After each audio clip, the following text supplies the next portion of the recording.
What is up, guys? It's your buddy Blue Spooky here with another daily video. Your standard 1 hour and 30-minute affair. If you guys end up enjoying this video, please be sure to like, share, comment, and subscribe if you feel so inclined. If you have any thoughts about the stories in this video, please be sure to leave them in the comments below, as one of my favorite things about doing these videos is reading your guys' comments, even if I can't always respond to them.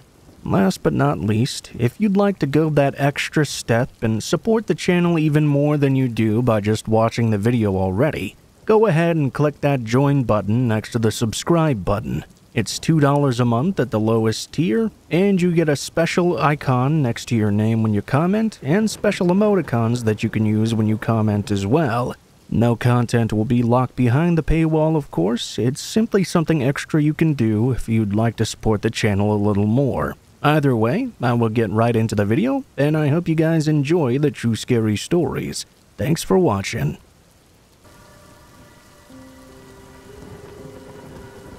I met my friend Nick in middle school. At the time, we weren't really friends, but I did get to know him a little bit. Frankly, he scared me. When I first met him, he was one of those kids who wore all black and gave himself piercings.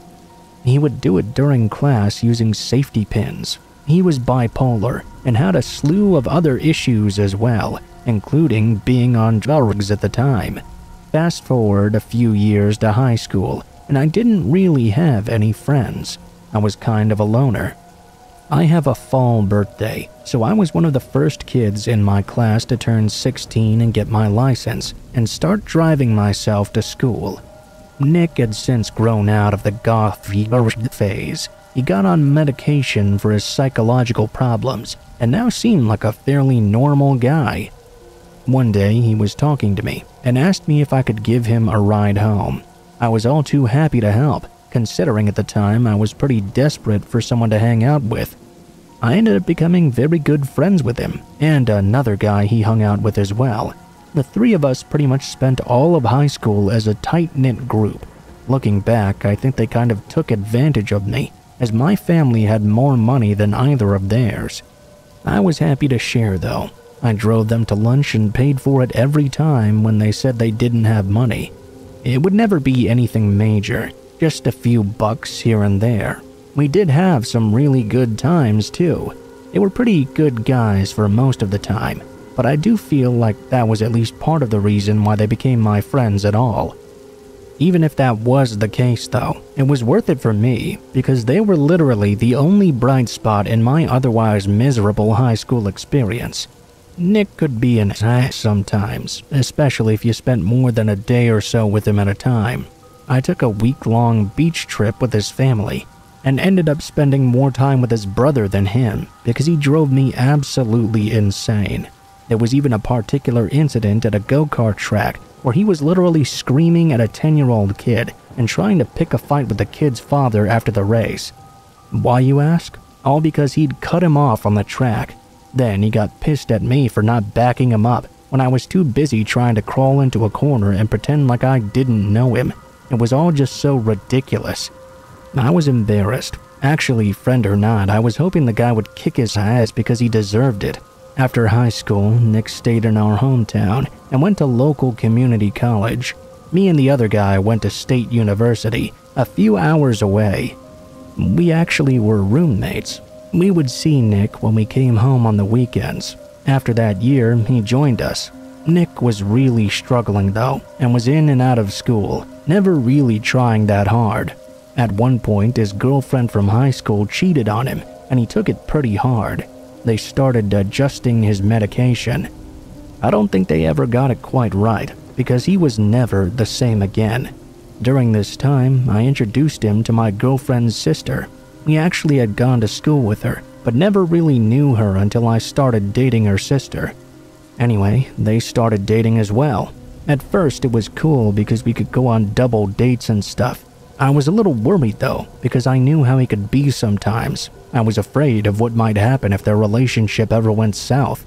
Her parents really hated him. I was always trying to defend him best I could, without making them hate me too. I'd since gotten engaged to my girlfriend, so I felt like I was always in the middle between my future in-laws and one of my best friends. Eventually, they got engaged too. Her parents really hated that they'd rushed into getting married. I think they'd been together less than a year at the time they moved in. Things quickly went south though. He started expecting her to support him. He quit going to school and said he was going to live on disability for the rest of his life because of all of his issues. They fought pretty much constantly, and they had only been married for about 4 to 5 months. Then he even started threatening to kill her. He even went as far as to detail the plans he had come up with to do it and get away with it. Needless to say, she left soon after, and they got divorced within less than a year. As you can imagine, this put me in quite the awkward spot of having to choose between my fiancée and her family, or one of my only friends. I tried to defend him as best I could. You know, he's not really like that usually. His medication is messed up. He doesn't really mean it. He won't really do that. I mean, how truly can you stick up for someone who's threatening to murder his wife, though? I did the best I could, but ultimately, if I wanted to keep my fiancé, I had to lose that friend.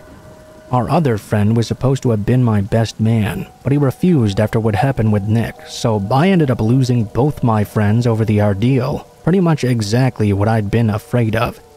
The next time I spoke to Nick, he came into the store I was working at with some people I had never seen before. I said hey and gave him a friendly wave, but he immediately flipped me off and walked out. That was confirmation our friendship was completely over. I'm not really sure how any of that was my fault, but I guess I was supposed to leave my 6-year relationship and break things off with my lover because this guy was a psychopath and threatened to kill her sister. I really wish that was the end of the story, but it continued on. Her sister found someone new, who was an amazing guy and one of my now closest friends. I have far more in common with him than any of my old friends. I graduated, got married, moved homes, and now started a family. My now wife's sister got remarried to the new guy, and they had a kid together who's now 3 years old. Everyone was happy, and we pretty much forgot about Nick. That was until the day he came back into town and started working at the local grocery store. My mother-in-law was the first to notice him and pretty much forbade her daughter from shopping there. She was terrified he would come after her or her kid if he saw them. They ended up moving away to the other side of town. I wasn't as threatened by him though, so I continued to shop there. I assumed since it had been 5 years, he must have moved on with his life. I would see him working at the register or whatever, but other than that, I really didn't go out of my way to avoid him. One day, I saw him looking at me though. I didn't speak to him because of the way our last interaction was gone. I was met with the coldest stare I'd ever seen. After that, anytime I was in the store, he would follow me around the entire time. When I left the store, he would head outside and pretend to bring carts in or something and watch me until I was in the car leaving. The last time I shopped there, I made the mistake of taking my newborn son with me.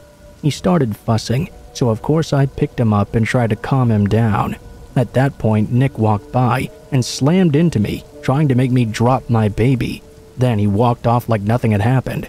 I decided that day it would be best if I started shopping at Walmart instead. I realized that I'd forgotten to sit the trash out to be picked up. It was around 3 a.m. when I went back outside to move the cans to the curb. As I walked out of my garage, a large van with blacked out windows suddenly came down the street and stopped at the end of my driveway. I was nervous since it was 3 a.m. and it was clearly not my neighbor. I took my time fiddling with the cans beside the house, waiting to see what they were going to do. Eventually, they went down the street and stopped. I put the cans out as fast as I could and went back inside, making sure all the doors were locked. I went to sleep with my gun on the nightstand. Around this time, my grandmother's house was broken into too. Whoever did it knew where everything was in her house because they didn't rummage through anything.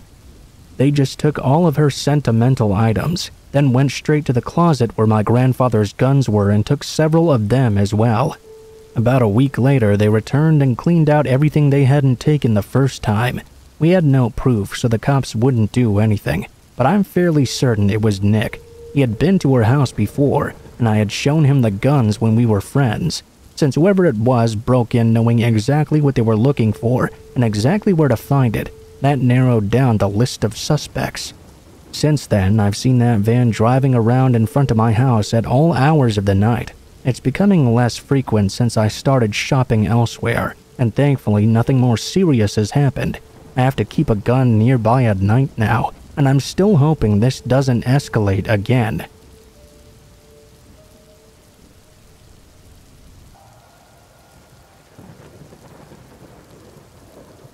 My husband and I left Target late one night. Since it was winter time in Chicago, my husband was fine with me getting in the car to warm up while he loaded the back with our random assortment of Target goods. The parking lot was relatively empty, except for the car parked directly in front of us. I looked over at the car out of curiosity and noticed a man sitting in the driver's seat. Not wanting to stare too much, I looked away. I got a sudden feeling of chills all over though, and I snapped back to look at him again. My husband finally slid into the car, and I told him, "Hey, this guy in front of us, do you see this?" He looks and goes pale and says, "What the hell?" He was not looking at us. He was not looking at anything. His eyes were so sunken in, they almost looked like black voids in the sockets. His mouth was agape, like he was sleeping, but it was just a black hole too, no teeth or tongue. This might be due to obscured vision since it was nighttime, but we were also underneath a light, so the man was fairly illuminated, at least from above. The creepiest part though was his skin. Think the cockroach alien from Men in Black when he's in that guy's body. Some places of this guy's face were hanging off, and others were stretched super tight. It almost looked like a thing wearing a human face. The guy wasn't moving at all. "Let's get the hell out of here," said my husband. Obviously, we pulled out of there as quick as we could and triple-checked the locks on our doors that night. We still get creeped out just remembering it. My husband doesn't believe in the paranormal or anything outlandish, but even he knows there was something weird going on with that guy. He almost didn't even look human. I really think there was something wrong with him.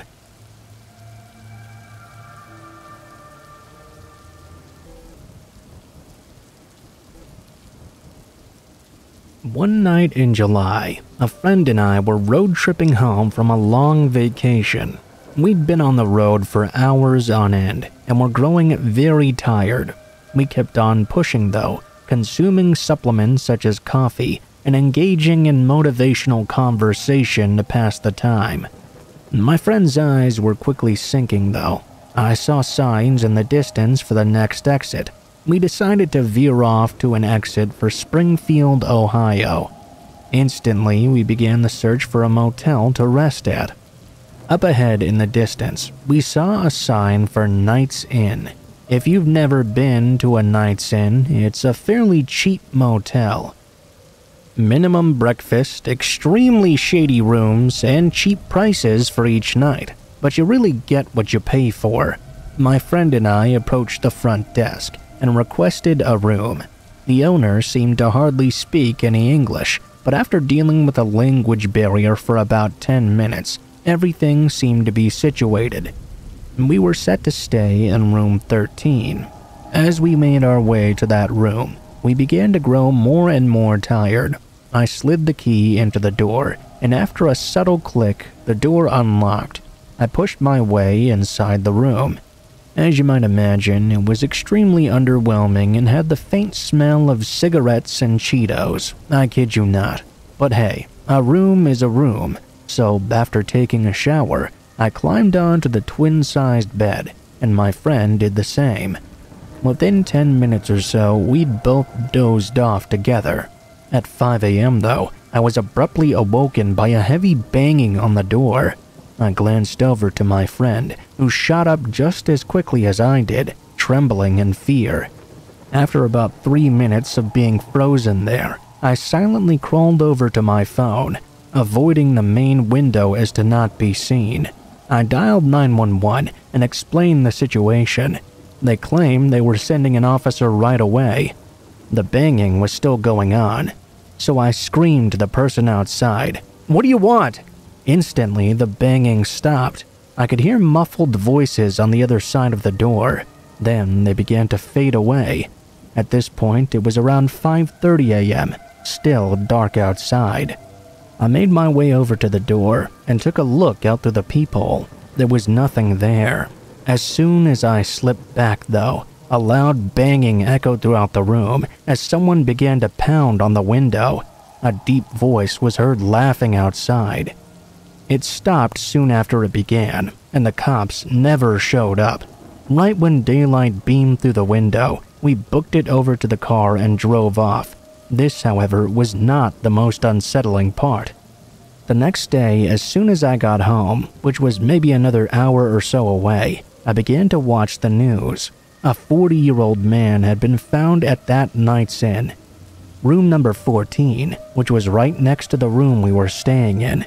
He had many weapons with him and had kidnapped a 14-year-old girl who he claimed she was in love with him. To this day, I'm not sure exactly who was banging on my door that morning, but I have some suspicions, and I'm thankful I decided not to answer it.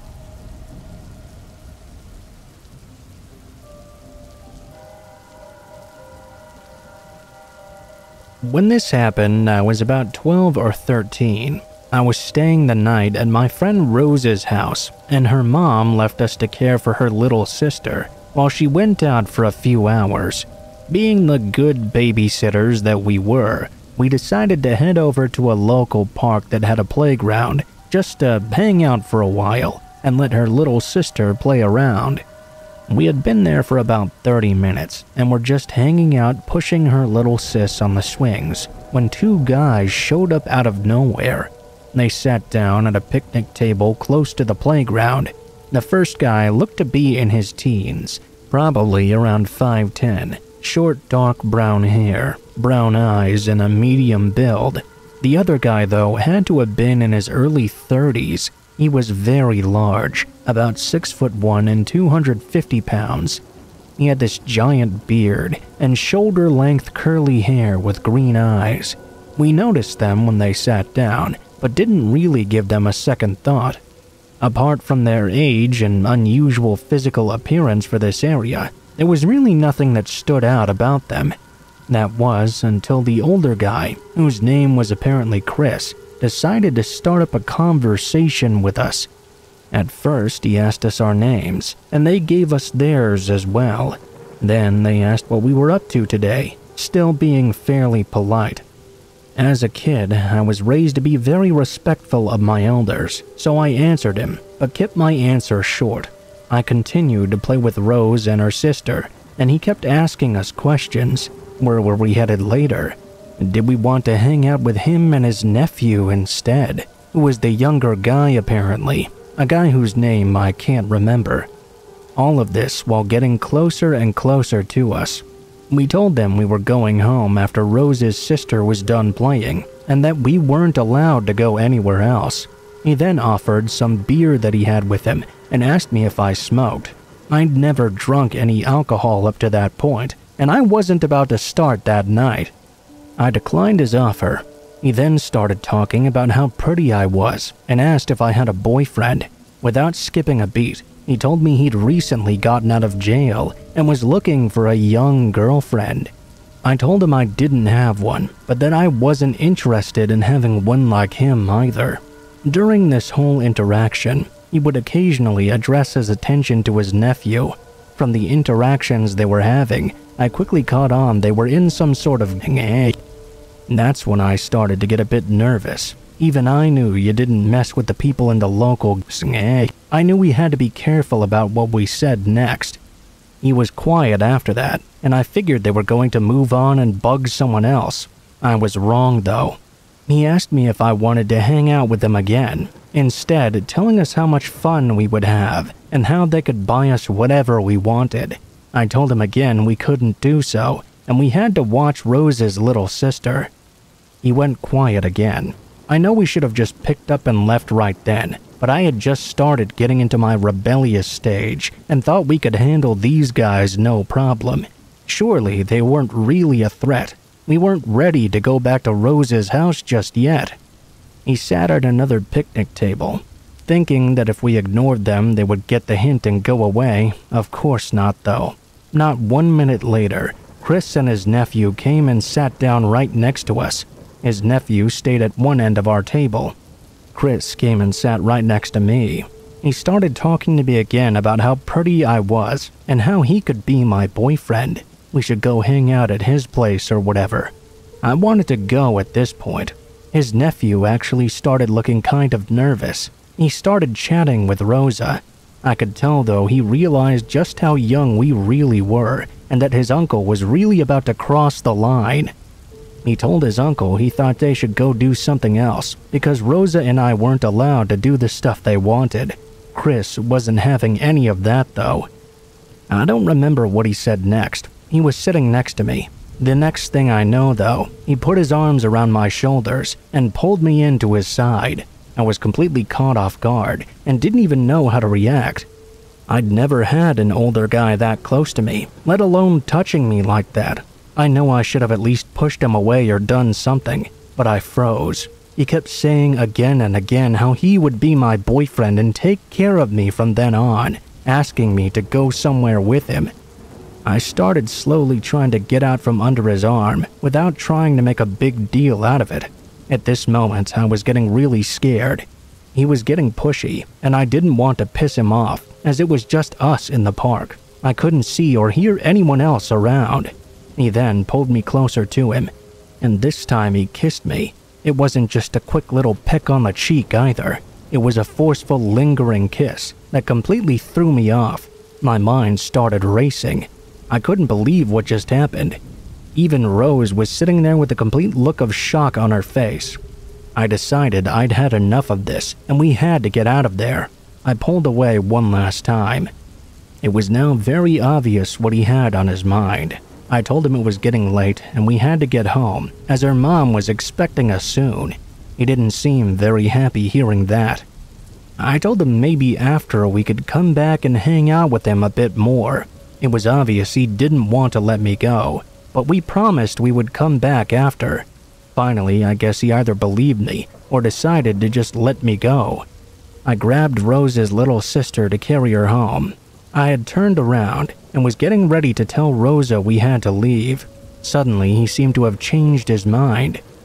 He rushed over to me and grabbed me from behind. He pulled me into him kind of like a bear hug, with his whole body pressed up against mine. A flood of emotions ran through me at that moment. Fear, confusion, and still a bit of denial he would really do something to hurt me.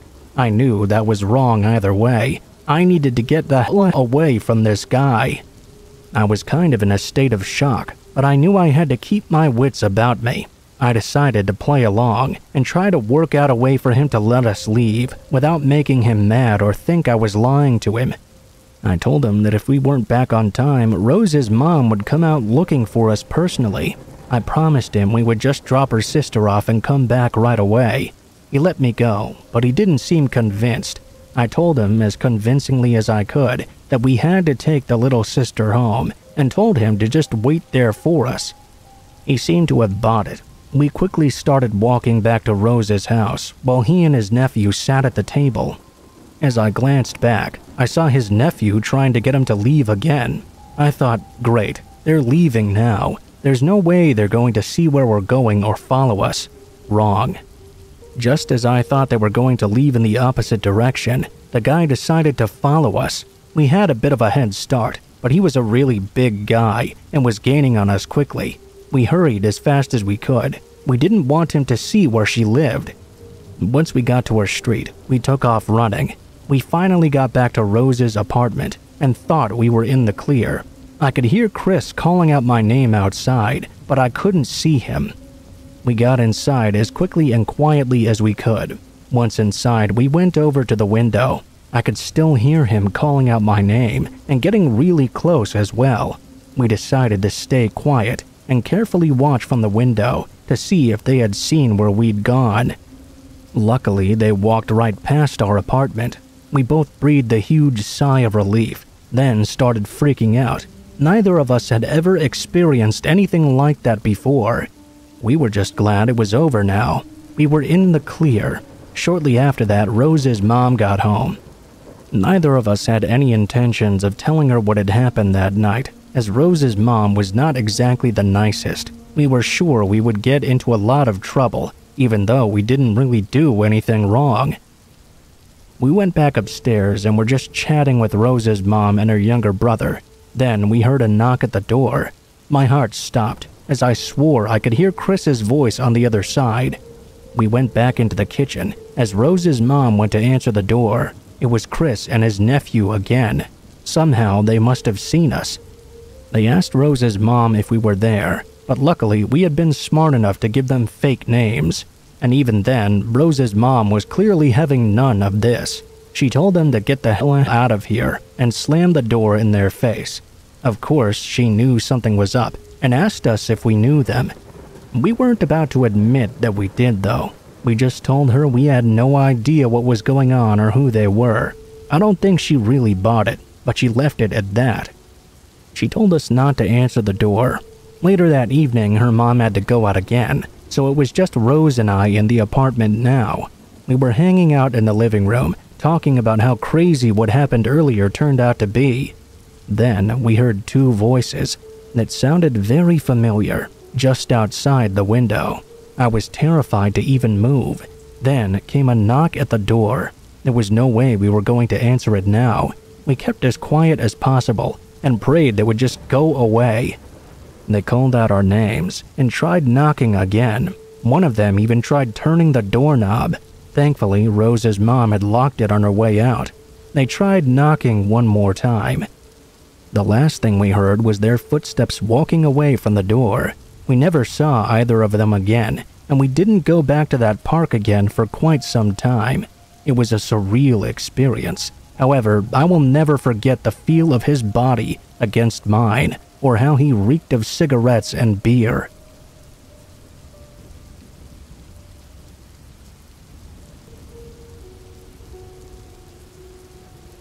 About 2 years ago, me and a buddy decided to go on a drive. It was a hot summer's night, and we were bored out of our minds. He picked us up some cigarettes, and we went out on a late-night ride. We decided to drive to the top of the mountain. The base of this mountain was about an hour's drive from where I lived, and it took another hour to drive all the way to the top where they had a restaurant and bar. It was pretty late, around 3 in the morning or so we knew the bar would already be closed. Still though, we thought we could just chill on the benches and have a relaxing smoke. You know, take in the view at first light. We get to the base of the mountain and start driving up and around the road. This road twists all around the mountain until you get to the very top, so when you reach a turn, you can barely see around the corner, especially in this pitch-black darkness. Only the road was visible, due to the streetlights being far and few apart from the road. The edges of the mountainside were barely visible. We had been driving for about half an hour. Everything was pretty enjoyable. Absolutely empty roads and complete silence. It was very relaxing. All of a sudden, though, as we turned around one of the bends, I got this very uneasy feeling. I saw something that was definitely out of place here. There appeared to be a person sitting on a boulder at the very edge of the road. My friend saw this as well and kept on driving. I guess he wanted to see what was going on though, because he turned the car around and started going back toward the person. It's pretty treacherous to reverse on that sort of road, so he turned completely around and headed back slowly. My friend didn't seem to be getting the same bad feelings as I was. He was in a completely normal mood, so I convinced myself I was simply acting weird. We parked the car opposite of this figure, engine still running. He rolled down the window and called out to them. Hi there. Are you okay?" I have to admit, I was still pretty scared. I didn't say anything. There was no response from the figure. They simply looked up in our direction. We could see it was a woman wearing some sort of dress. Her eyes were completely blank, and she had this strange smile on her face. I swear, we both felt so fearful in that moment we were completely paralyzed. We couldn't even yell or communicate. not a single word. It almost felt like we couldn't move. I don't know how my friend found the courage to press the gas and get the hell out of there. I do remember that when we got home though, we both had a very high fever, and we were both like that for a couple more days afterward.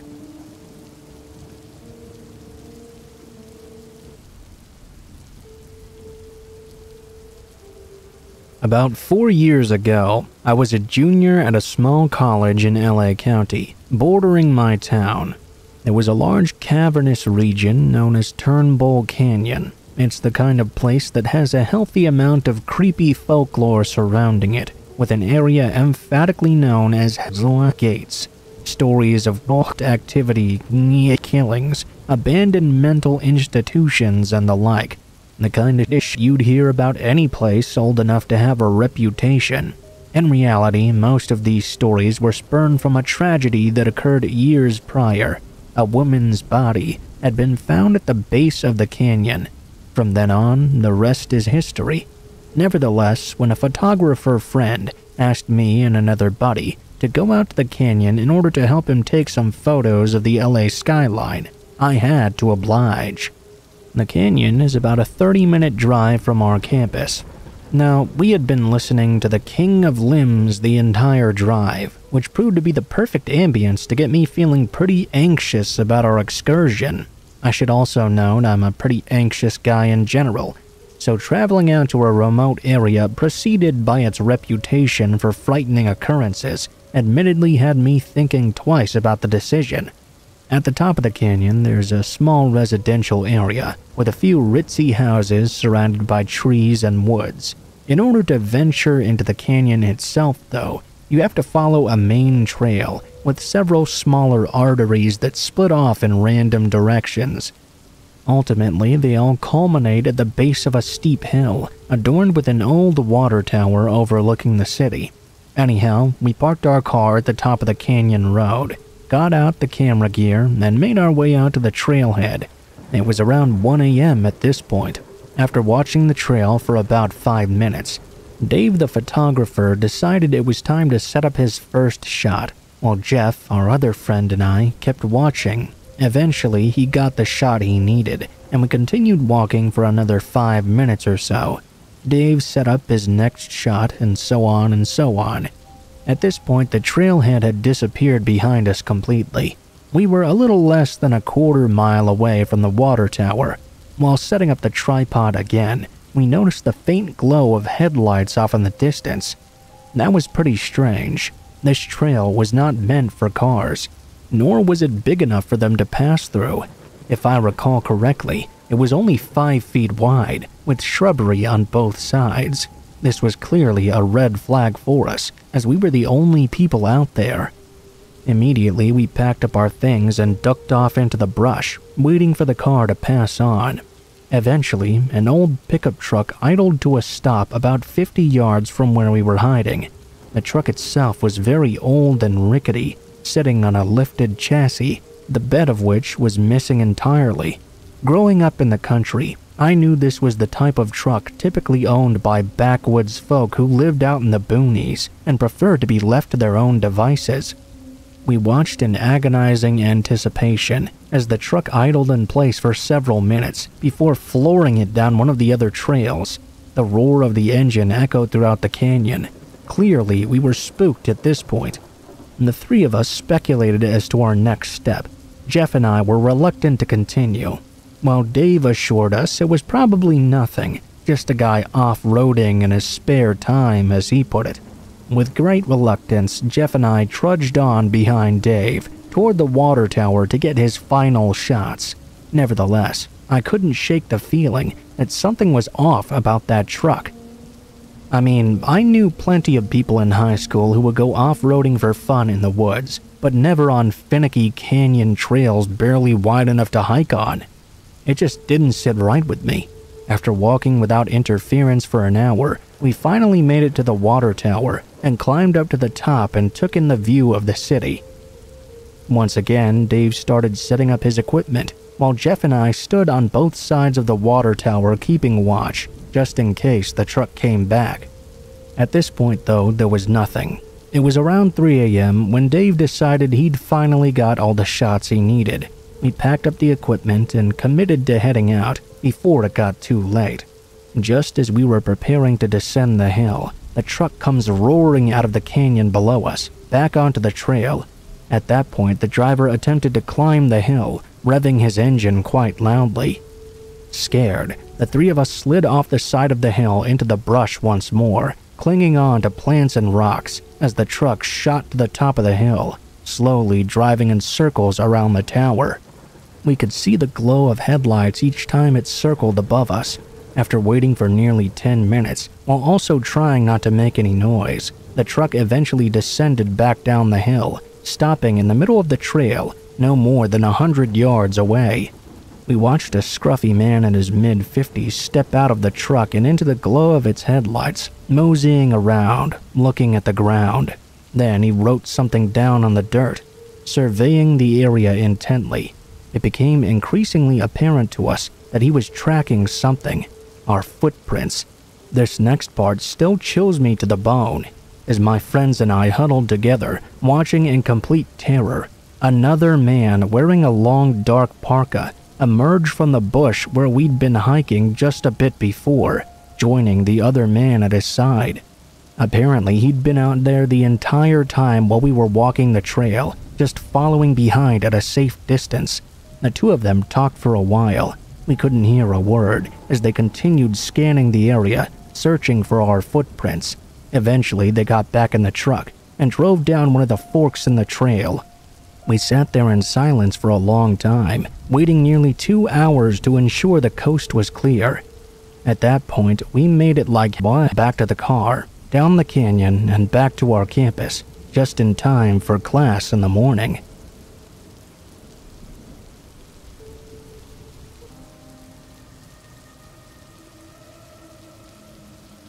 I watched security cameras for a transport company in Detroit. It was roughly 2 a.m., and I was there watching the cameras as usual. That was when I noticed a woman in a nightgown standing at the end of the driveway of the facility. The facility is fenced and gated, so I kept an eye on this suspicious figure. She just kinda stood there for 5 minutes though, not really moving at all, just kind of swaying back and forth. There weren't too many people working that late, but just to be safe, I let everyone at the facility know there was a woman standing outside the gate. One driver decided he needed to hit the road. When he exited the gate though, the woman walked right in front of his truck, blocking him in. I immediately phoned the police. He blared his horn, and then the woman rushed to the side of his truck and attempted to force open his door. He sped away, leaving the woman standing there. She continued to stand there in one place, not moving for about 10 minutes. Eventually, she just kinda walked away into the darkness, never to be seen by us again. The police never showed up either.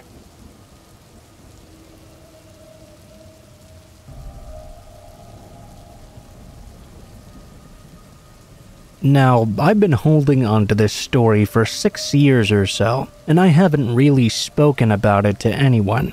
I went camping 6 years ago with an ex-boyfriend of mine.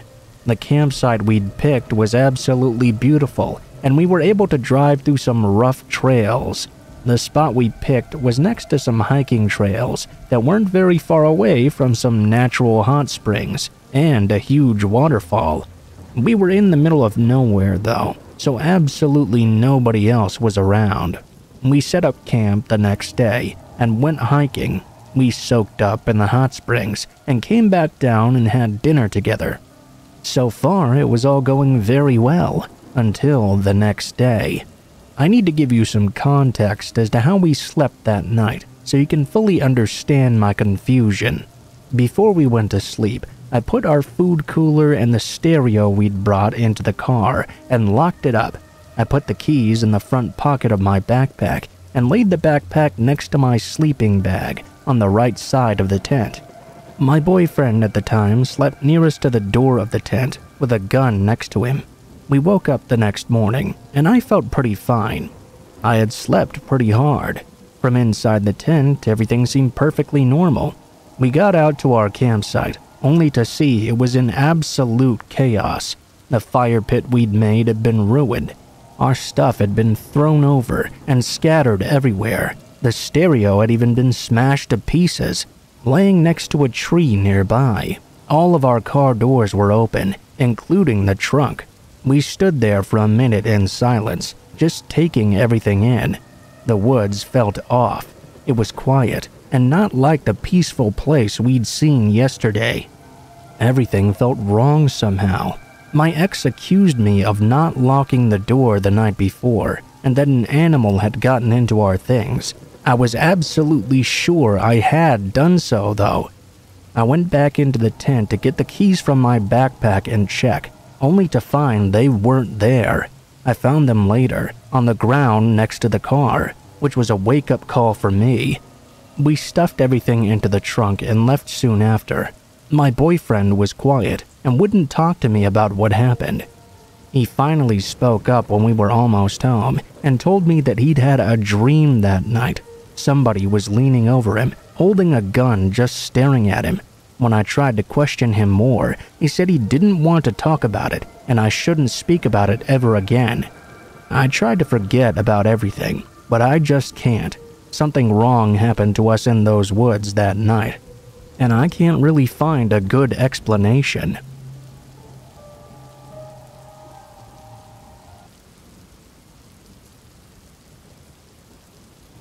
This story takes place 2 years ago while I was still in primary school. I was 12 at the time. There was this organization for young girls who needed help building their self-confidence. Basically, they'd have fun while they still could, because once we get to high school, the activities wouldn't be arranged anymore.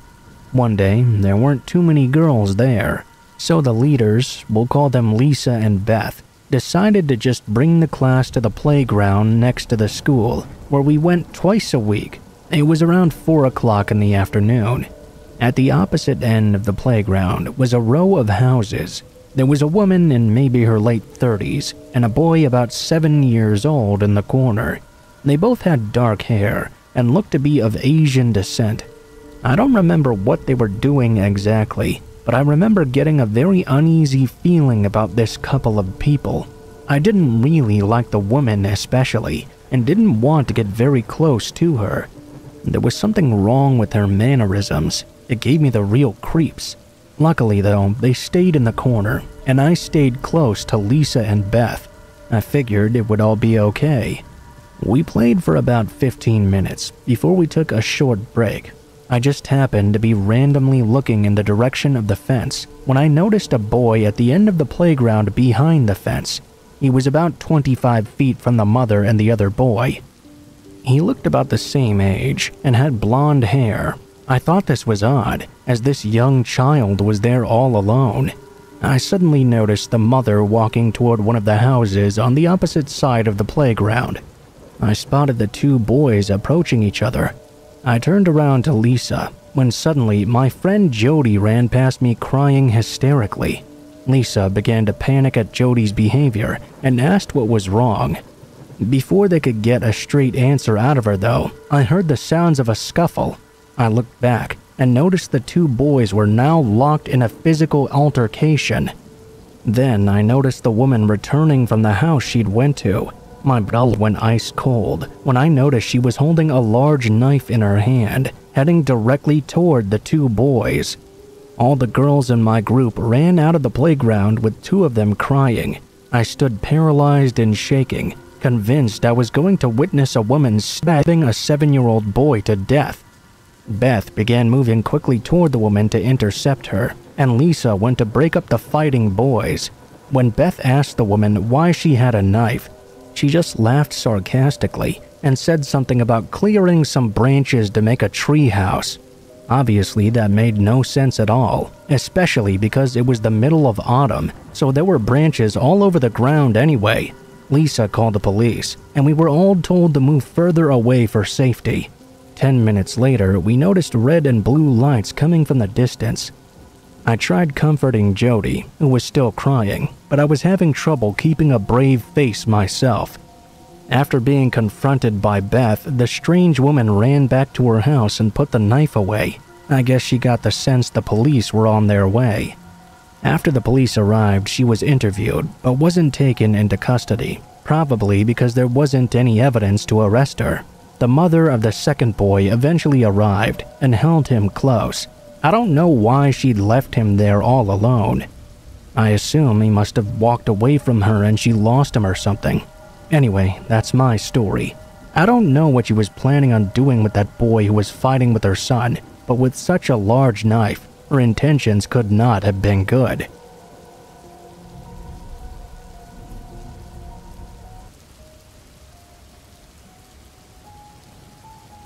This is a story I've been sitting on for a long time, mostly because it makes me realize it's not over yet. The clock is slowly ticking until the time when he is free once again. While I hope he's long since forgotten me, something tells me he hasn't.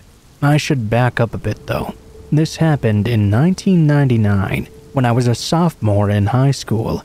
At 14 years old, I had just moved back to America from the Middle East, where I'd spent about 5 or 6 years. Because of the standard of dress there, and the fact that my old school had uniforms and I had no social life, I didn't own a t-shirt, let alone a pair of jeans. Every single day I went to school wearing a long dress or a long skirt, with my mousy blonde hair tied back with a scarf like a headband. I was awkward, mousy, and had a hard time making friends. This was a couple of years before 9/11, mind you, but in my little town, there was still a lot of animosity towards anyone different. With my British accent and the fact of where I grew up, needless to say, I was pretty different from everyone else. I only had 3 friends: Joe, Nathan, and Kenny. Joe lived on my bus route, though he was way out in the middle of the country, so he and his 2 younger brothers were always the first on the bus in the morning and the last off the bus in the evening. Our days always followed the same schedule. I would get on the bus and go and sit down right next to Joe. We would talk and have fun for a while until we got to school. Then we would hang out with Nathan and Kenny for a bit. We'd all go off and do our separate classes after. I was in advanced placement classes, and they were all in regular ones, so unfortunately I didn't share any classes with them. Every other day our lunches coincided though, so the 4 of us would get together to eat something. Then, in the evenings, Kenny and Nathan would get picked up, and Joe and I would take the bus home together. I don't exactly remember how we started dating in the first place. I think Joe told me he liked me, and I said that I liked him back. Our routine would change ever so slightly after, and we would start holding hands on the bus and at lunchtime. Kenny and Nathan would tease us relentlessly. It was so innocent. Joe was completely sweet and thoughtful, completely non-threatening. He was the type to always make sure you had the better half of something, always first to offer his coat when you were cold, and always pulling out the chairs and opening the doors. A real gentleman. This went on for weeks, though it stayed strictly at school. We weren't able to see each other outside of school because he always had to go straight home or his mother would be furious at some random thing. Sometimes he would come to school with bruises, but he always said it was from roughhousing with his brothers. I didn't really have a reason to doubt him. Then, one day, there was an upcoming half-day for school. Joe suggested he come over to my place and we could have our first afternoon together. We were both very excited. He would take the bus to my stop, then either walk or my parents would drive him home later. It was going to be great. I was beside myself with excitement. Everything went smoothly until the actual half-day arrived. One of his brothers had found out about his plan and told his mother. She then called up the school, apparently shrieking like a banshee and demanding that he come home not a minute late, or he would be in for a world of hurt. He told me at my stop that he would go home and talk to her, then be back as soon as he could, even if he had to walk the whole way. I was a bit worried about him, but he kissed my cheek and said everything would be perfectly fine, and it wouldn't take him more than an hour or so. I went inside and waited and waited. When I finally got tired of waiting inside, I went out with my dog and waited some more. I thought about calling him, but the one time I'd tried that before, his mother had spewed a bunch of venom at me for daring to call their house. The idea made me cringe, so I just waited outside. Eventually, the sun went down altogether, but Joe never showed up. He never called either. I was disappointed, but I decided it was probably for the best. I went about my evening as usual. The next morning, when I got on the bus for school though, the bus driver looked at me and suddenly started sobbing. I thought that was a bit odd, but it was kind of a dreary day in general, so maybe I was reading too much into this. I started heading for the back of the school bus, only to notice that Joe wasn't there. Neither were his two brothers. That was odd. I was starting to get worried, but I thought maybe their mother had taken them to school herself that day. The bus route went along as normal for a while, until we came to a heavily forested area where the driver pulled over. She was shaking and crying, not acting like herself at all. Almost immediately, I looked out the window and saw 3 policemen walking up to the bus.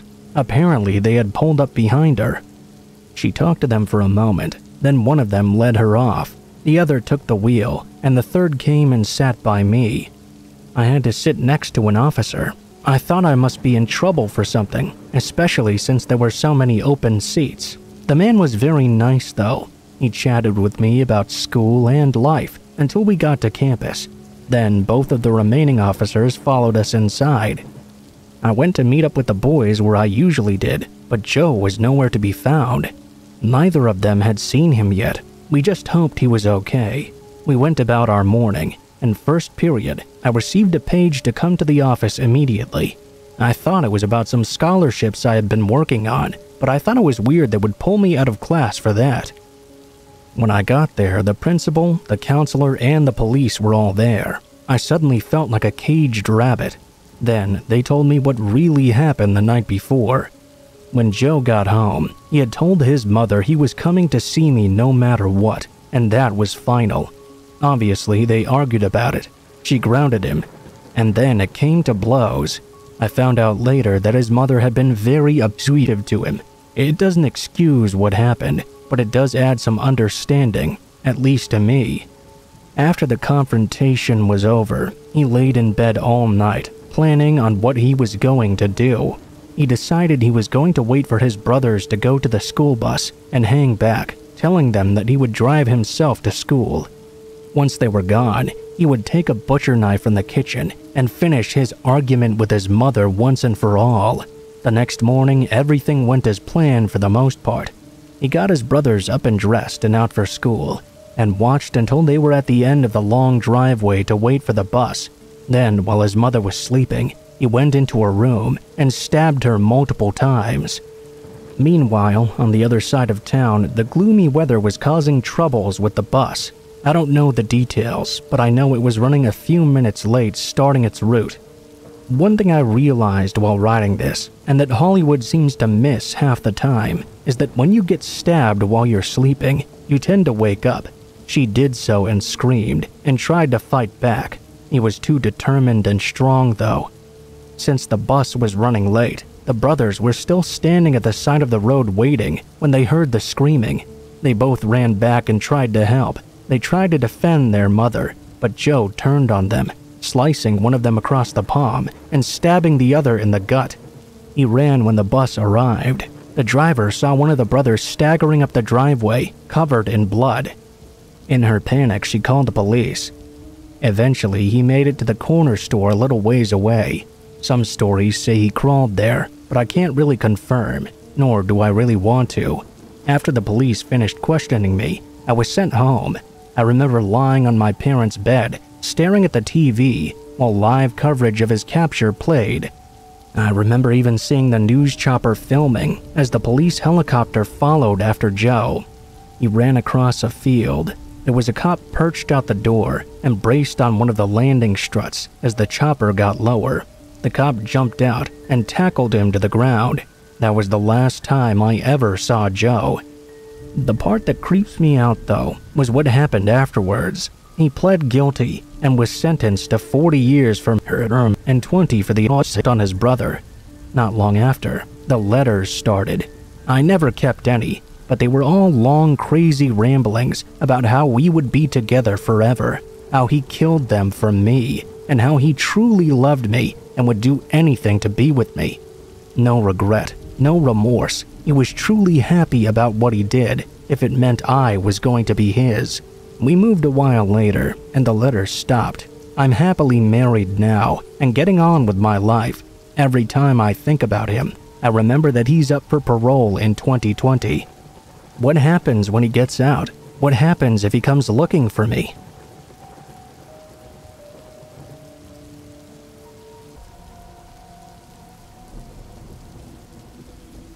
When me and my best friend were younger, we would ask our babysitter to take us to the school playground at night so we could play hide and seek together.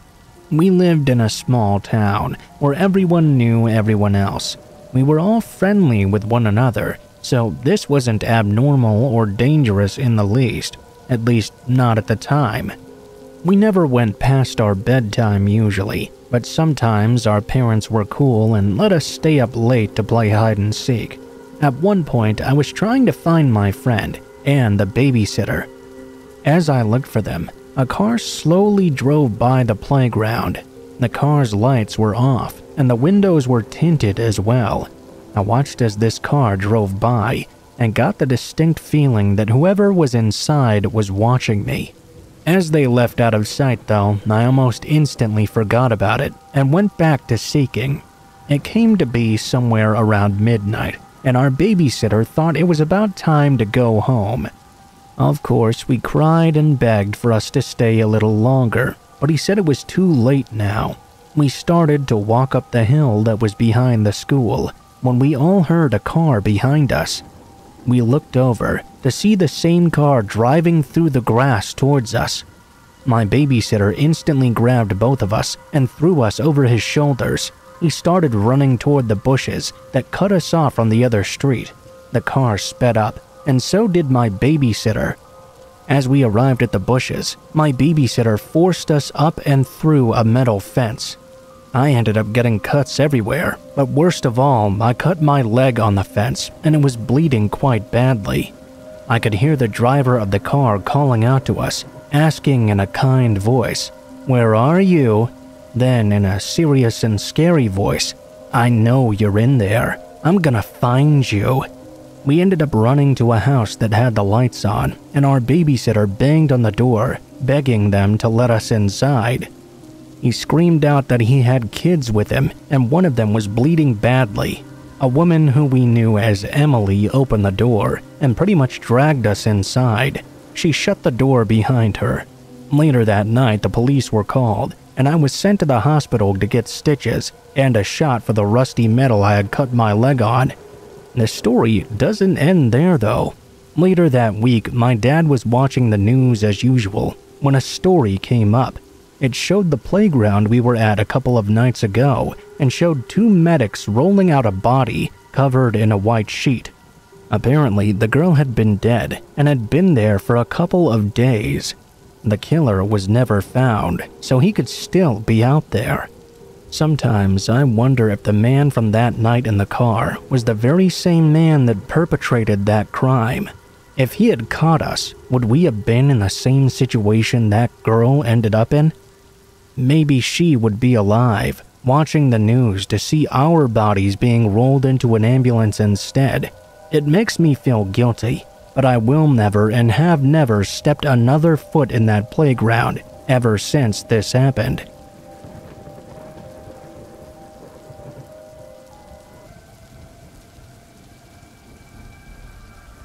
There used to be an old abandoned school in a town by my house. It was heavily boarded up though and super hard to get into. A friend and I actually managed to get inside once by climbing up the side of the school via a pipe and a fire escape combo and slipping in through a window on the roof. We explored the basement, which was flooded and really creepy, seeing stairs just disappear into water was such a strange sight. We had just left the gym area when we suddenly heard footsteps coming from the doors on the other side of the gym. It was especially scary, considering it sounded like it was coming from only a single person, not another group of intrepid explorers like us. Whoever it was blocking our path to the exit. There was no way back up to the roof with this guy there. The only way out otherwise was behind us through heavily boarded doors. Whoever it was sounded like they were pacing around and stopping periodically. There was no light coming from that direction. We couldn't fathom why someone would come into a creepy place like this all alone. We waited for the footsteps to stop, then snuck across the gym and peered down the hallways cautiously. We didn't see the person, so we continued toward the stairs which would lead us back to the roof. Around halfway down the hall, we heard someone sprinting towards us from behind. It was probably 50 meters away or so down a typical high school hallway. Now, it was mostly darkened here, but there was a small amount of light coming in through the cracks in the window boards. We couldn't make out anything behind us very well. We quickly ran up the stairs and didn't stop until we got back to the 4th floor. We listened for any additional noise, but nothing seemed to be happening. We hopped out the window and climbed back down the pipe. We got out of there in a real hurry. We never found out who that person was, and we have no idea why they could have been there either.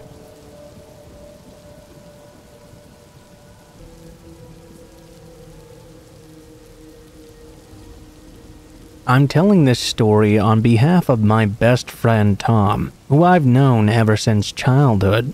He served with the Army for several years as an infantry with the 1st Battalion 75th Ranger Regiment. After he returned home from his combat tour in Afghanistan, he had more than a few stories to tell. I'm immensely sad to say that we lost Tom in a car accident recently. However, this one story from his time in Afghanistan I've always felt was a good one to share. Tom also agreed. He visited horror communities occasionally, but had never found the time to sit down and share his experiences. Because of that, there are many stories that will forever remain just between me and him. But I know this one is one he always really wanted to share, so I'm gonna do my best to pass it along. I want to note that the details are somewhat hazy, as it's been a long time since I last heard him tell it. In 2013, Tom's unit was deployed to Afghanistan, specifically the Kandahar province. He had gone through immensely difficult training, up to and including jumping out of several airplanes to get to where he was now. As such, he was eager to finally do his job. He ultimately participated in 19 combat missions during his 4 months in country. Almost all of them night raids aimed at high-value targets, local Taliban cell commanders, and other persons of interest. You see, the Rangers and other special operation forces like that specialize in nighttime operations. They train at night and operate frequently under the cover of darkness. The Taliban lacked widespread night vision optics, whereas each individual ranger was equipped with some of the finest. The accessories to complement them with that advantage too, on top of their large numbers and superior training. It was hard for them to not feel like they owned the night whenever they went out. This wasn't always the case though. One night, Tom's platoon was tapped for yet another high-value target raid. After the briefing and preparation process, the 30 or so guys boarded the Canucks and proceeded to the targeted location. Disembarking under the cover of darkness, they went to secure the area. Tom was a member of a 2-man machine gun team. His team leader, Corporal Kyle, manned the M24 machine gun. As his assistant gunner, it was Tom's responsibility to carry spare linked ammunition belts, call out fire adjustments, and act as a bodyguard. After leaving the chopper, Tom and Kyle moved forward to their designated blocking position, a vantage point in which a fire team can set up and intercept enemy forces. The target in this case was a small village, seemingly abandoned and heavily deteriorated with crumbling masonry and multiple bombed-out huts. The entire place was incredibly unsettling, showing no signs of life other than a single black cat. The moon was high in the sky, bathing the ramshackle collection of seemingly ancient structures in an eerie light. After ensuring everything was set up, Tom surveyed the village, focusing on a damaged stone wall less than 50 meters away. There was a hole punched out in the center of it, just large enough for a man to stick his head and shoulders through.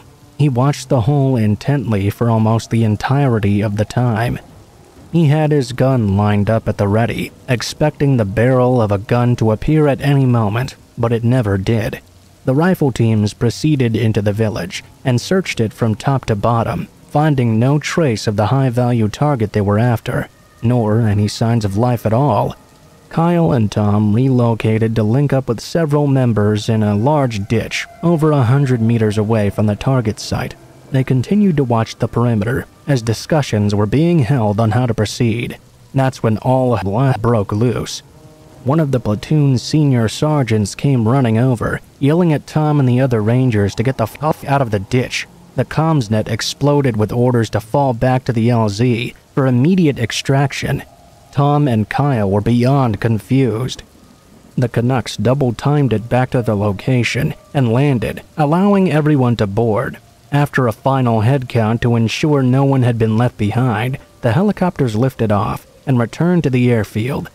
The mission had lasted less than an hour, seemingly ending as soon as it all began, without a single shot being fired. No contact with anyone either. After returning to the base, they were debriefed, and the reason for such a sudden scrub of the mission became very clear.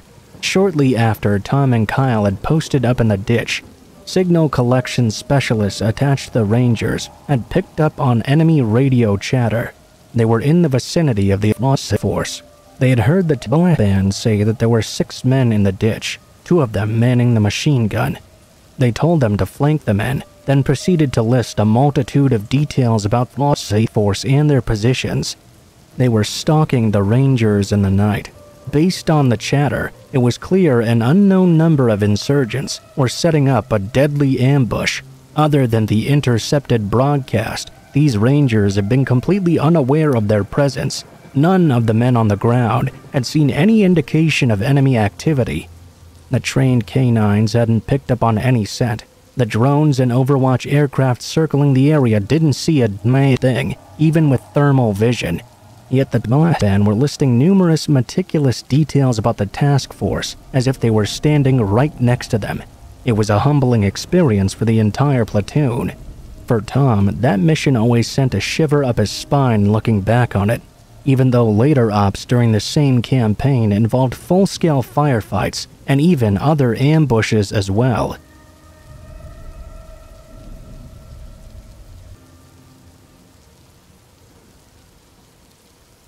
There was a notorious murderer in my city that was actually a security guard at the company where I worked before he was identified and caught. After he was apprehended, we discovered that he had kept the body of a small child in a cold water tank on the premises just a few yards away from where we all worked. Apparently, it had been there almost 2 years or so, but had never been found or even suspected until he gave the information to the police himself. The man is still in jail nearly 25 years later. It's even been proven with DNA that he was actually responsible for several murders in the area as well. He's serving compound life sentences. In actuality, the man was very friendly with me and my colleagues. As we came in and out of the building every day, he would smile and joke with us. In fact, the 2 of us even had an ongoing morning gag while he still worked there, well before his crimes were discovered. When my baby daughter was born, my wife and I brought her into the office to show her off. One day, I let this security guard, who was the father of an 8-year-old himself, hold my baby, as the body of a toddler he'd was just a few feet away.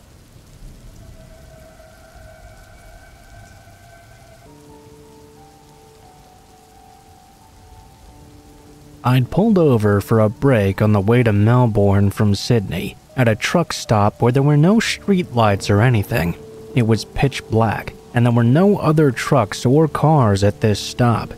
I turned off my lights and switched the truck off. I pulled the curtains closed and locked the truck from both sides. I jumped into bed and set my alarm. I set my phone above me in the compartment. I was rolling over from side to side for about 10 to 15 minutes. I couldn't really get to sleep due to it being prime summer temperatures. I was looking up at the ceiling, mentally planning out my day ahead, when suddenly the passenger side door started to open and the cabin light turned on as well. What the hell? Now, this truck was a fairly new model and in pristine condition as well, so there's no question about the door being faulty or anything like that. I sat there for what felt like an eternity, expecting someone to come up and see me sitting there. No one ever tried to enter though, nor was there any noise at all. There was just this eerie quiet silence. Eventually, I grabbed my torch and jumped down. I went out and walked around the truck to see what was going on. There were no other trucks around though, nor were there any cars either. It was just me all alone there. After about 10 to 15 minutes of this really messing with my head, I locked up for sure again and blocked the door, then went to bed. I left before the sun even came up.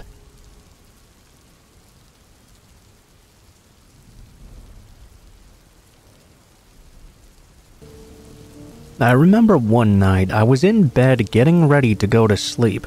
I was around 17 years old or so, living in my parents' basement. I heard someone open the basement door and start walking down the steps.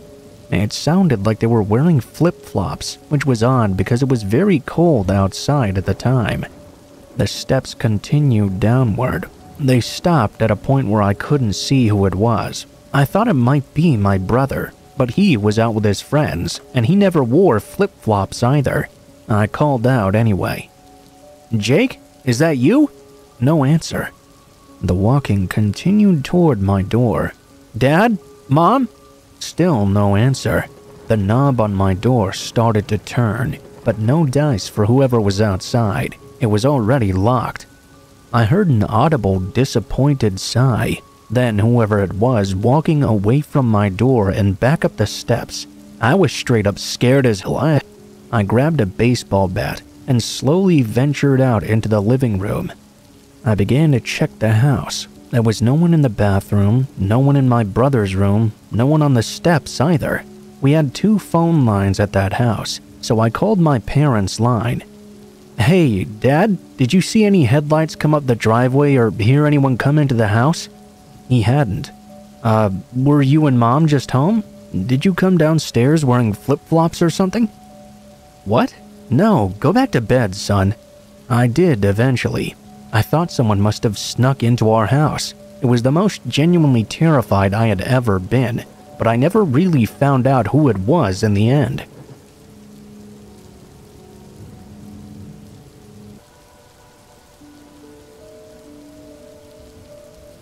In 2004, I moved out of my parents' house into a very small, 1-bedroom apartment.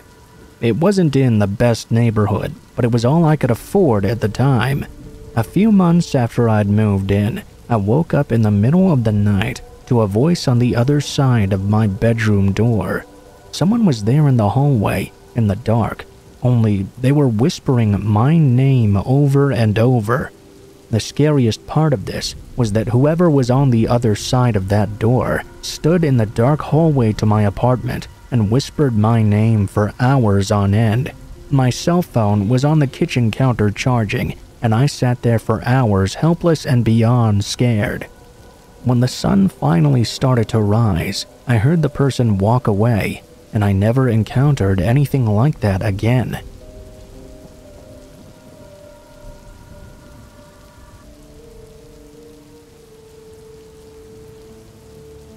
I was a bouncer at a bar years ago. It was a normal Friday night, completely packed with the usual customers. They knew not to get too crazy though. At around 11 o'clock, people usually started to get a bit out of hand, and sometimes I would have to break up a fight or two. Tonight was no different. Around midnight, this guy was getting a bit too touchy-feely with a girl in the crowd, and she really didn't like that. I had to escort the man out. Really, I kicked him out. You know, surprisingly, these guys I kicked out were always good guys who had just a bit too much to drink. Usually, I'd see them again and they would apologize profusely for their behavior. This Friday night, shortly before closing time, a man threw his drink at the bartender and cut his head open as well. I grabbed the guy and threw him outside. They would normally struggle for a second or two, then realize they had no chance of overpowering me. This guy was quite different though.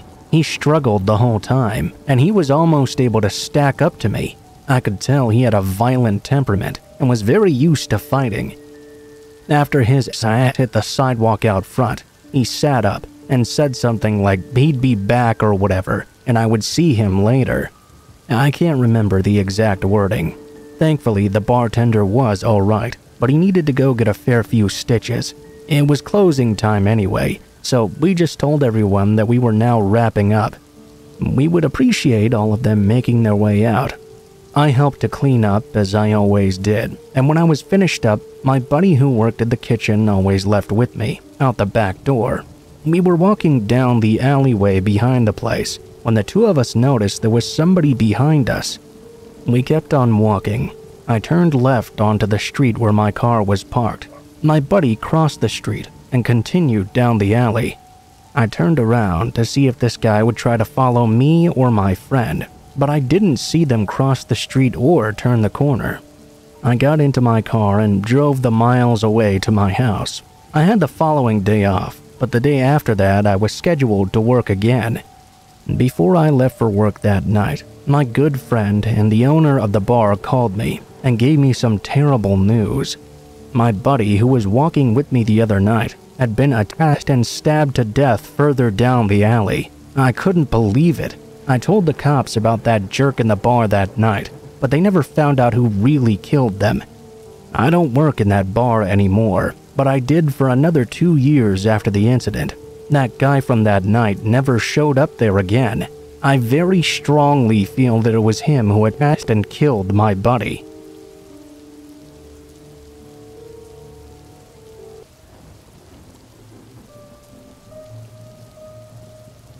My work has me walking and running around the whole plant all shift. We usually cover around 12 to 16 kilometers on a good day. Combine this with Ontario's negative 30 degrees Celsius winters and a deadly crosswind caused by open shipping doors, making for a pretty varmate shift. I was close to death 4 hours in, so my coworker told me she'd cover for me while I went and took a quick nap in my car. I parked in the assembly plant's parking lot across the street from ours, so the supervisor couldn't see me. No more than 15 minutes into my 3 a.m. nap though, I was startled awake by someone tapping on my window. Looking around, I could see the parking lot was basically deserted. Whoever woke me up just then must have either ran away in the split second it took me to open my eyes, or evaporated into thin air or something. I decided to head back into work and told my coworker about what happened. Her response confused me. "Oh, yeah, that happens all the time. With everyone working the night shift, we don't know who's doing it. Apparently, they only do that whenever they see someone sleeping. I haven't taken a nap in the parking lot since. It's pretty freaky."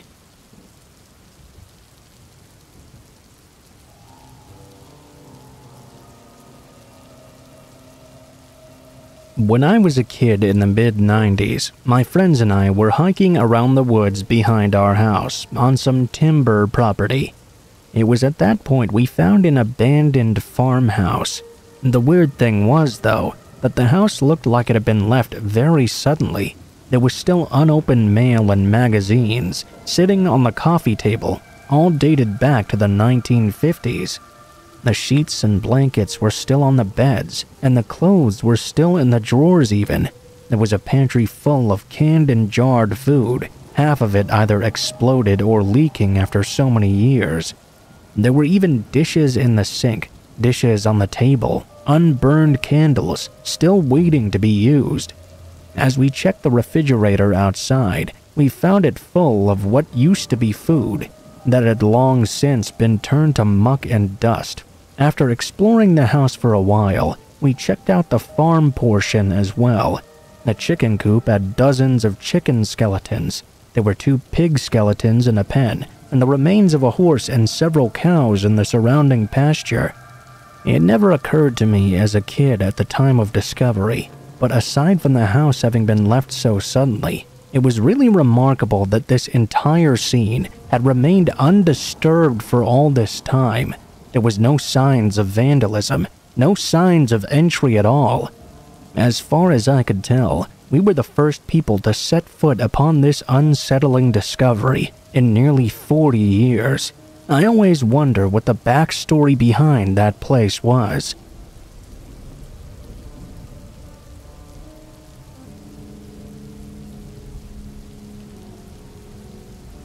I like primitive camping. Me and my wife go out sometimes by ourselves. We usually bring the dog along with us and spend a couple of nights out there. This time, we invited some friends along for the drinking shenanigans. On the first day, we heard a vehicle coming down the road. It wasn't too odd, but there were about 10 more sites on this several miles of road. It was a dirt road with nothing there but these primitive camping sites. One way in, one way out. What is odd, though, was that this vehicle appeared to be some sort of meat-packing truck. It was really old, and all the lettering on the side of the truck was faded or gone already. It was fading beige and completely decrepit looking. None of us could actually see the person driving it, but there were no tags or plates on the back at all. We all began to get pretty creeped out because of this, but collectively kind of decided it wasn't as weird as we thought. We just went back to enjoying our night out. Flash forward to the next morning. My mom called me, and she was panicking, freaking out. Apparently, some hikers had just been abducted right near where we were. There are several girls at our site, including my wife. She was convinced it was that car. I wanted to know how nearby this had happened, so I pulled up my GPS and an article I found out about it, with their last known locations. I found out they had been kidnapped less than a half a mile away from where we were. I legitimately don't remember what happened after that, but I was scouring away on the news for years. It's hard to find an article these days. I want to say they found one of the girls tied to a tree.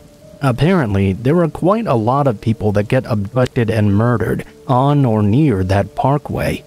I'm pretty sure that whoever was driving that meat truck was never found, and I'm also pretty sure they're the one that did that night.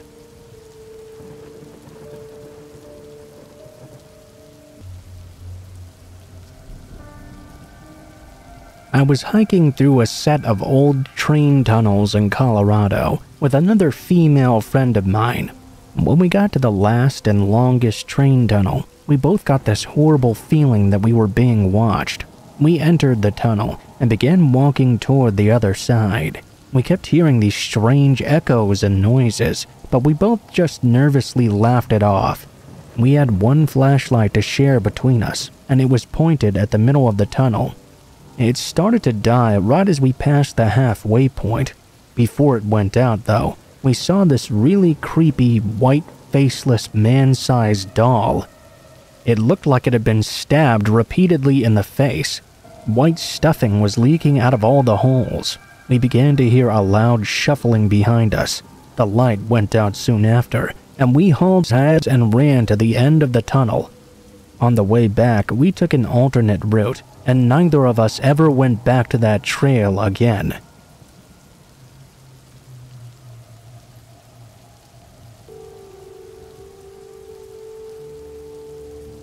The night that this happened to me was many years ago. Probably about 20 years ago now, actually. My single father moved myself and my two little sisters to a not terrible but also not great suburb of Denver, Colorado. The divorce had really shattered him and our home. My mother left him for another man, and the burden of raising 3 girls befell on him. Skip forward a couple of months. My sisters were 8 and 6 now. We had grown fairly accustomed to the neighborhood by then, and the surrounding areas as well. My dad had a schedule of working 10 a.m. to 6 p.m. out in Denver, where all the best pay was. Because of this, the responsibility for my 2 little sisters became mine. I was the eldest, after all. We hadn't quite melded with the other kids in the area yet, but being the 3 of us, we didn't really mind. We were capable of entertaining ourselves.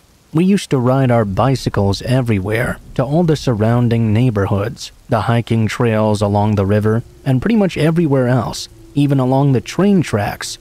We could find various amounts of them throughout town. One set of train tracks in particular, in fact the closest to our home, had a long ditch almost like a valley along both sides of it. I think in retrospect it must have been some sort of barrier to prevent the river from flooding out the neighborhood across the street. Anyway, on one side of the tracks, it was a sheer drop-off with heavy bushes and undergrowth preventing the ground from being easily accessible. On the other side, there had been a path carved out. It appeared to be carved out by vehicles, maybe servicing the train tracks perhaps in prior years. It was extremely deep though, and they called it Dead Man's Ditch.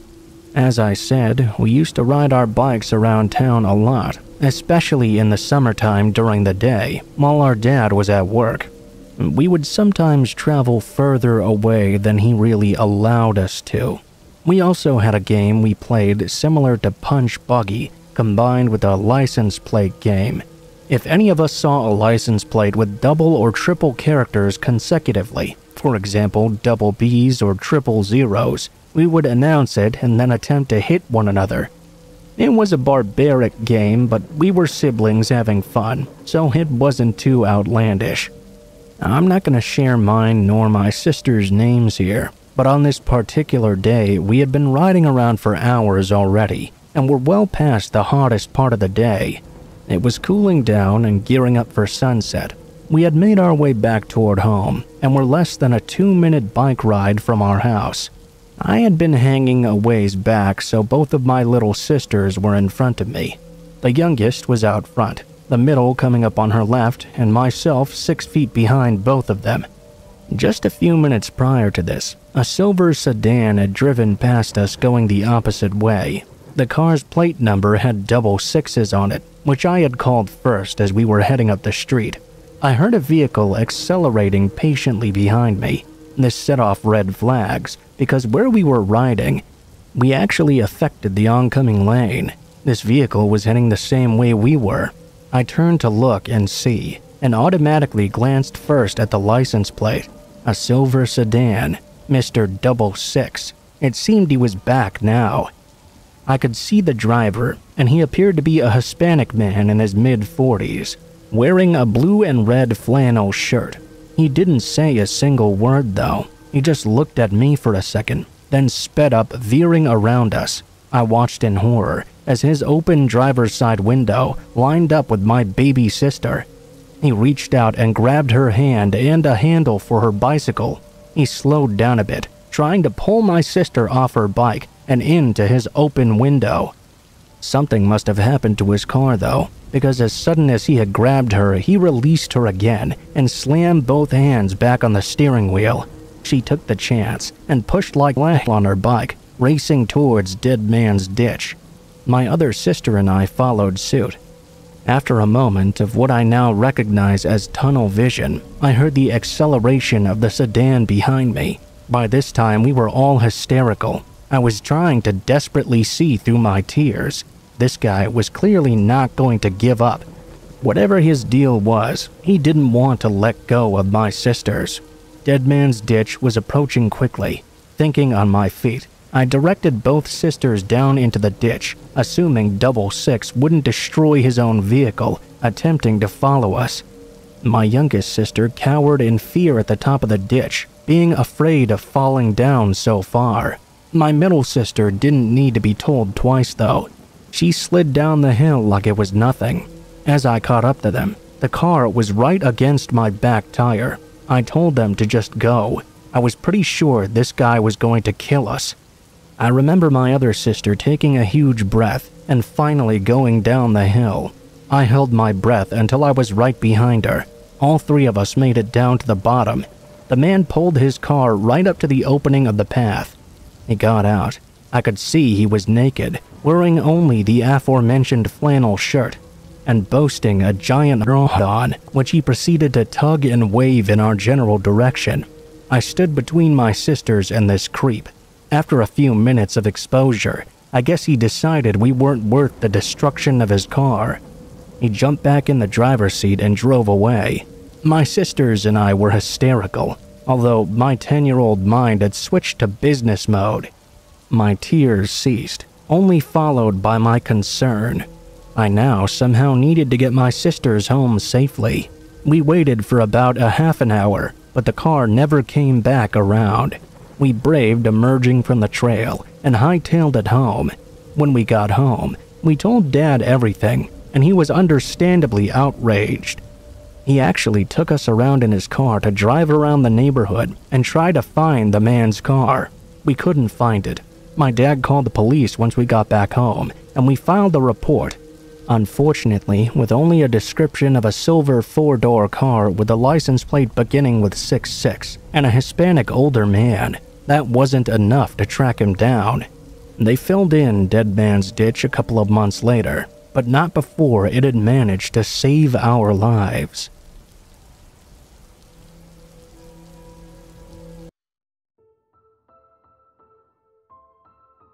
What is up, guys? Blue Spooky here. Thank you guys so much for watching, especially if you made it this far to the end of the video. If you liked the video, please be sure to like, share, comment, and subscribe if you feel so inclined.